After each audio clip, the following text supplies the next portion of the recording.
আমাদের চারপাশের এই শব্দ আর কোলাহলের মধ্যে আমরা প্রায়ই একটা জিনিসকে ভুলে যাই, আর সেটা হলো নীরবতা। এটা কিন্তু শুধু আওয়াজের অনুপস্থিতি না, বরং এটা বিশ্বাস আর প্রজ্ঞার এক বিশাল প্রহরী। চলুন এই ব্যাপারটা একটু তলিয়ে দেখা যাক। তো সবার আগে চলুন দেখি কথা বলার মধ্যে ঠিক কি ঝুঁকি থাকতে পারে, আর তার মোকাবেলে নীরবতা কিভাবে একটা নিরাপদ আশ্রয় হয়ে ওঠে। একবার ভাবুন তো, আমরা যখনই কথা বলি একটা রিস্ক কিন্তু থেকেই যায়। আমাদের সম্মান বেড়ে যেতে পারে, আবার একটা ভুল কথায় হুড়মুড়িয়ে কমেও যেতে পারে। কিন্তু চুপ থাকা, সেটার মধ্যে কোনো ঝুঁকি নেই, ওটা সবসময় নিরাপদ। বলা যায় এটা আত্মরক্ষার প্রথম ধাপ। তাহলে আসল প্রশ্নটা কি? এই যে চুপ থাকা, এর ভেতরে এমন কি শক্তি লুকিয়ে আছে যা আমরা হয়তো সবসময় খেয়ালই করি না? চলুন আজকের এই আলোচনায় সেই উত্তরটাই খোঁজার চেষ্টা করা যাক।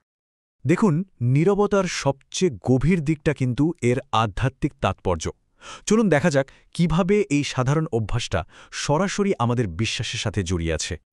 নীরবতার মূল ভিত্তিটাই কিন্তু এই একটা কথায় বলে দেওয়া হয়েছে, পথ আসলে দুটোই। হয় এমন কথা বলুন যা ভালো, যা অন্যের উপকারে আসে, আর না হলে একদম চুপ থাকুন। এর মাঝামাঝি কোনো অপশন নেই। বিশ্বাসীদের জন্য এটা একটা পরিষ্কার গাইডলাইন। তার মানে ব্যাপারটা দাঁড়ালো, নীরবতা শুধু কথা না বলা নয়, এটা আসলে নিজের বিশ্বাসকে, নিজের ঈমানকে বাঁচানোর একটা দারুণ উপায়। যখনই আমরা অপ্রয়োজনীয় আর বাজে কথা থেকে নিজেদের দূরে রাখি, আমরা আসলে ভেতরের বিশ্বাসটাকেই সুরক্ষিত রাখি।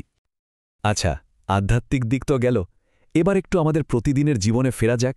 দেখা যাক এই নীরবতা কিভাবে আমাদের জ্ঞানী আর বিচক্ষণ করে তোলে। দেখুন, এর থেকে আমরা মোটা দাগে 3টে বড় সুবিধা পাই। 1, এটা আমাদের ঝগড়া ঝামেলা থেকে বাঁচিয়ে দেয়।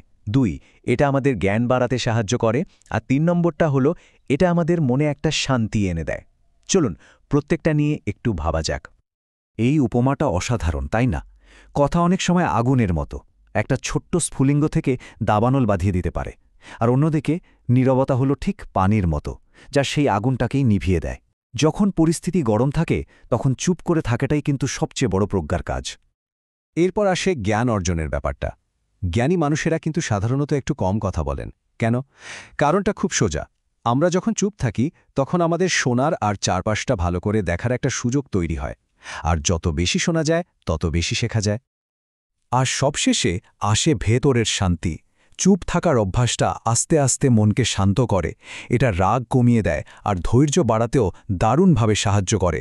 সত্যি বলতে, যে মানুষটা যত শান্ত, তার ভেতরের দুনিয়াটাও তত বেশি গোছানো। নীরবতার আর একটা বিরাট কাজ আছে কিন্তু, আর সেটা হলো এটা আমাদের পাপ থেকে বাঁচানোর জন্য একটা মজবুত ঢালের মতো কাজ করে। ভেবে দেখলে অনেক বড় বড় পাপের শুরু কিন্তু এই জীব থেকেই হয়। যেমন ধরুন, মিথ্যে বলা, কারোর আড়ালে তাকে নিয়ে খারাপ কথা বলা বা গীবত করা, কিংবা কারো নামে মিথ্যে অপবাদ দেওয়া, মানে পরনিন্দা। সোজা কথায়, যে নিজের জীবকে সামলাতে পারল, সে কিন্তু এই ভয়াবহ পাপগুলো থেকে নিজেকে অনেকটাই বাঁচিয়ে ফেলল।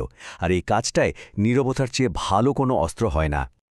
তাহলে এতক্ষণ ধরে আমরা যা যা দেখলাম, সব যদি এক জায়গায় করি, তাহলেই কিন্তু নীরবতার আসল শক্তিটা ঠিক কোথায় সেটা বোঝা যাবে। খুব সহজ করে বললে, নীরবতা আমাদের 4টে দারুণ উপহার দেয়। 1, এটা আমাদের বিশ্বাসকে আরও পাকা করে। 2, আমাদের প্রজ্ঞা বাড়ায়। 3, মনের শান্তি এনে দেয়। আর 4, আমাদের পাপ থেকে সুরক্ষা দেয়। এই 4টে জিনিসই কিন্তু একটা সুন্দর, গোছানো জীবনের জন্য দরকার। শেষ করার আগে এই প্রশ্নটা সবার জন্য থাকল। আমাদের এই যে চারদিকে এত কথার, এত কোলাহল, এই দুনিয়ায় চুপ থাকতে পারাটাই কি তাহলে সবচেয়ে বড় শক্তি? ভেবে দেখবেন।